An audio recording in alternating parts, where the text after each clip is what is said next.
And it's like, dude, I get it, invest in the future. But if everything is an investment to the future, you're always living in the future and never in the present, which means you've sacrificed your entire life for what could be.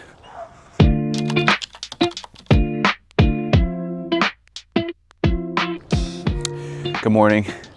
I just want to preface real quick. I took Total War, the pre-workout this morning, and I feel way more amped than usual. And so what I say is a little wild today, a little bit more amped up today, that's why. I'm literally wired. I had a meeting after exercising with a buddy, and I pretty much talked the entire time. I had to apologize to him because I wouldn't shut up. I was like, dude, I'm sorry. I just talked so much, and I'm about to do it again. I came home and my wife had just woken up, and I was just talking away. She said, how was your meeting? And I just kept going and going and going. And I was like, dude, I just can't stop talking. And so I'm assuming it was the pre-workout because usually I'm not this amped. And I'm amped right now. And so let's get into the topic of choice, you know? Okay, what are we talking about now that we got that out of the way? So I've been thinking, this is so funny. I've been thinking a lot about slowing down. Now that I'm all amped. So I've been thinking a lot about slowing down, and we're moving into an age of AI, right? You know, you can't escape it. It's everywhere. The AI is coming out everywhere. Nobody looks at the internet now with like, oh, this is a content creator that made this thing. Everybody's like, was this AI? Was it not AI? This was obviously AI. And they're starting to lose trust in social media, right? You don't know if the person actually wrote it. You don't know if the music is actually legit. You don't know if the video was real or fake, the photo was real or fake, the audio was real or fake. It's just AI, you know? It may not be, but we don't know. So how are we supposed to trust it? And so we're moving into what they call the dead internet era. The dead internet era is going to be where the internet is there, it's available, you can still get on it.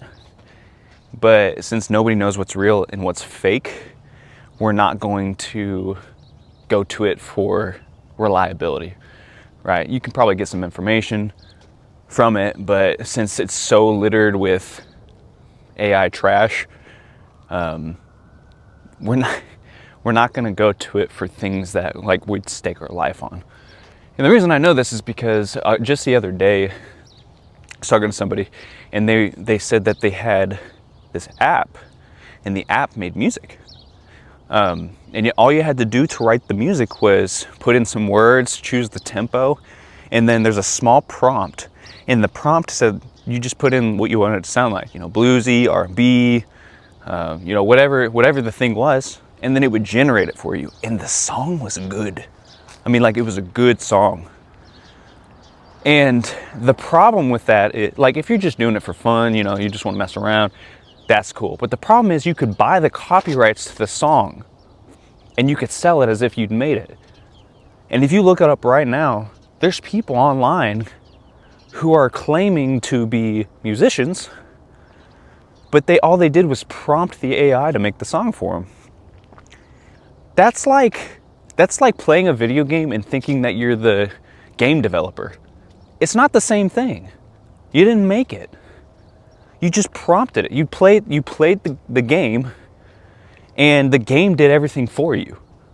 And so, like, we're going to be moving into an era where everybody is an expert and nobody does the work, right? Because there's a reality that the work works on you more so than you work on it. Like, climbing up a mountain changes who you are.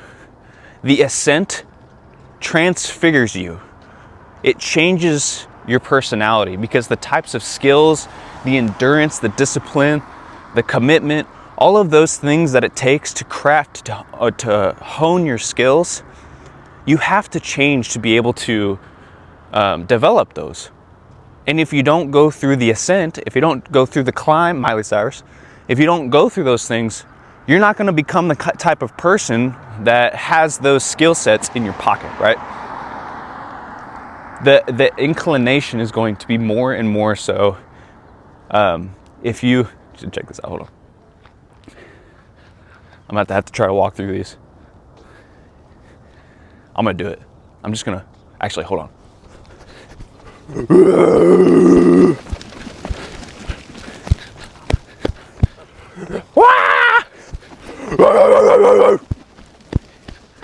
I told you I'm amped. Okay, so the inclination is, I don't know how I'm gonna talk after that.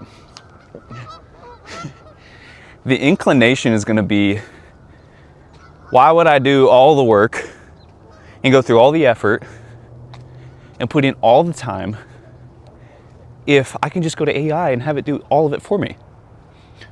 And my main argument is this.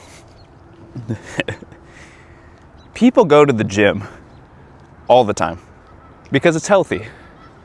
It's good for you. You know, they say eat right and exercise. And that's good advice. And people do that. I do that. I went this morning. We have excavators. So what's the point? If there's machines out there that can do the heavy lifting for me, why would I go to the gym? It's because it's healthy. It's because it's good for you. It's because you're going to be dead weight. If all you are is operating, you're going to be unhealthy. You're not going to have energy because your wrist can go like this and get anything that you want done. More so, it has way more leverage. You can lift way more than you. That's what AI is like, right? Just because AI can do all the heavy lifting for you does not mean that you should not go exercise your mind.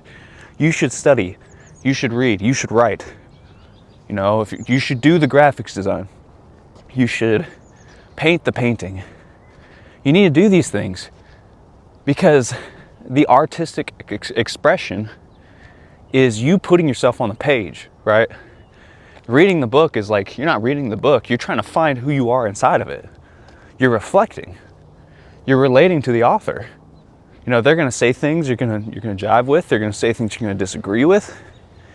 And it's like, you're trying to figure out who you are in this world, right? How do you see the world?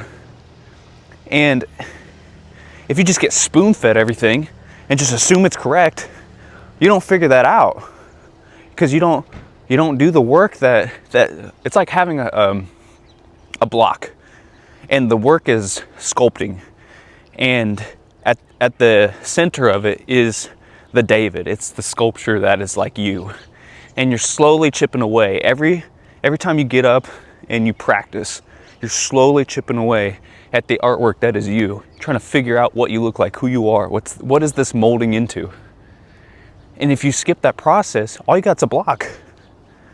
And so, yeah, man, AI can do the lifting for you, but you're not going to know who you could have been if you did the work yourself. You're not going to know what kind of effect you could have had if it came from you instead of a machine. Because like the type of stuff that you're going to make is going to be different than the type of stuff that AI makes for you. And so creativity isn't just the source, it's also the execution. It's the relationship between the purpose and the practicality. And you have to be doing both. Now, I'm not saying there's not a place for it. I'm just saying that, like, if AI does all the lifting for you, you're going to lose yourself inside of it. You're going to be disposable because everybody can do that. My son is 4. He could put words into the prompt and create an entire album by the end of the week. And it would be just as good as somebody else's. Because AI did it. And AI is, equal. So it's like everybody will be equal. And so we're going to be moving into an era, I think, where nobody trusts the internet. Nobody trusts any creativity because they don't know if it's real or fake. People are going to have to stamp like made by people on their creations. And it's because it's going to be a game of trust. And that's really what I wanted to get to. It's a game of trust. And trust is a different currency. No, we're still playing a game of trust. The game of trust right now, the currency is like being an expert, knowing the most. Do you know your stuff? You know your facts. Have you written the books? Have you gotten the degree? But all that's going away. AI is taking that. It's like everybody has access to all information now. And it's more and more so becoming not how many years of discipline have you had towards this certain thing. It's more so, do I see the world the same way as this person? Or does this person care about me? Do they have my best intentions in mind? And so when the internet dies, like it'll be there, but nobody will trust it. They'll stop going to it because they won't trust it. Where are they going to go to? Well, it's not going to be the guy that knows the most. They can get that from the internet. It has to be, who do they trust to have the right answers? Not the most answers, not the best answers, just the ones that they know they can at least rely on a little bit. You know what I mean? It's because they're not AI generated BS. So what's going to happen is people are going to push away from the internet. They're going to start meeting in person more. Churches are going to be even more full, and gyms are going to be fuller. Anything in person, concerts, comedy events, all the in-person stuff is going to be more and more so growing. And it's because people are going to be missing that in-person feel. Think of it this way. We have a problem with people being in their houses right now, right? You know, you can get anything anything that you want at any time, always. And the algorithms from the social apps are engineered to figure out what you like and spoon feed them to you, because all they care about is keeping you on the app, right? And so the algorithm is subjectively biased to feed you what you already believe. If you're conservative, you're going to get conservative stuff. If you're liberal, you're going to get liberal stuff. If you're religious, you're going to get religious stuff. And AI is making it even like more effective to do that. So everybody's micro-famous, getting spoon-fed what they already believe, alone in their room. Like, so we're the most connected we've ever been, and we're also the most isolated, because everybody has their own personalized, idealized, subjective reality that they're living. They get whatever they want, whenever they want, however they want, as much as they want, alone in their room. And it doesn't fill the void. Because we weren't meant to have that. Everybody's living on their own reality, believing in their own things, and never talking to each other. Because why would they need to? Why would you go to church and have to help set up and tear down and serve coffee and, you know, dress up and drive and all that stuff if you can get whatever you want from the corner of your room? It doesn't make any sense from an effort perspective, but like, you know, it doesn't fill the void. It doesn't, you don't know who to trust. You're by yourself, and like, your AI girlfriend is you're not a literal girl that you have to sacrifice for. And so it's not going to be the same thing. It's counterfeit, right? It's counterfeit.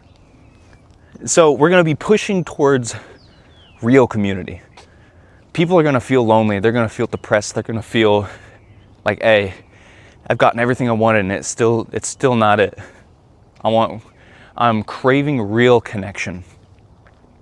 And so the new currency isn't how much you know, it's how much you care, right?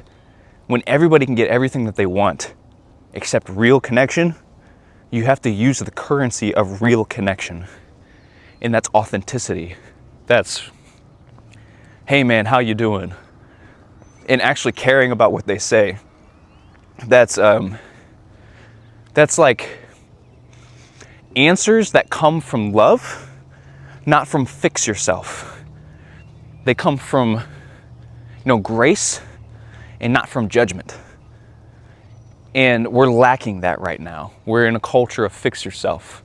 And I'm not saying that people don't have problems, but people are not problems, right? They're people. And in the age of AI, we're trying to go so fast for the sake of progress. You know, why? I heard somebody say today, like, or it wasn't today, it was like the past week or so, but they were saying that there was this marketing thing where you could teach AI to make commercials for you so that you didn't have to make every single commercial yourself, but it would use your face. And I'm like, bro, that's so dangerous. Like, you're allowing this machine to use your face and your voice to push your own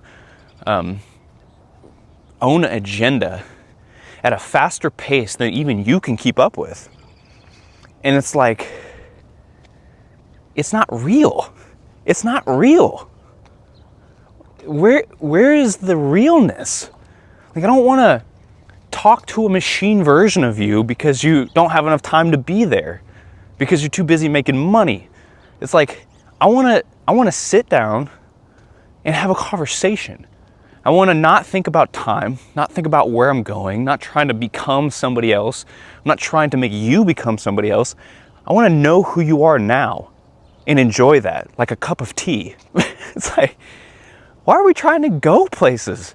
Why can't we just sit and enjoy the grass and the sunrise and like the fact that there's wind? You ever thought that there's wind hitting your face? It feels cool. Just be real clear with you. Like, sensory input is awesome. The colors, look at the colors. Look, that's awesome. And we're trying to go places. We're trying to be our better selves, reach our potential. And it's like, dude, I get it, invest in the future. But if everything is an investment to the future, you're always living in the future and never in the present, which means you've sacrificed your entire life for what could be. Because when are you going to stop? There's always a new goal. There's always a new place. There's always a new metric. There's always a new scale. You're like a hamster running on a hamster wheel. You can never just be. Like, okay, so here's the solution. Here's what we do, right? I'm amped. We sit down and we just enjoy the present. You know, what's the Kung Fu Panda thing? It's like, the past has gone and the future's unknown. The future's a mystery, but the present is a gift. Something like that. I probably just butchered that. But it's so true, dude. It's like, you don't know what's going to happen. And the Bible tells you not to worry about it. What's past is already gone. You can learn from it, but you don't have to sit there and stew on it. It's like, just sit down with Jesus and be grateful. There's the story of Mary and Martha. I don't remember which one did which, but one of them was trying to serve Jesus and the people in the room, you know, getting drinks and whatever people needed, you know, just be like a really good host, scurrying back and forth. The other one was just sitting at the feet of Jesus, just being attentive to him and listening to him and enjoying his presence. And the one that was scurrying around trying to be a good host was upset with the other one. It's like, why aren't you helping me? We have a guest. Like, we have to serve. We have to, you know, make sure we're doing our due diligence, our responsibility. And Jesus was like, hey, what you're doing is a good thing, but what she's doing is better.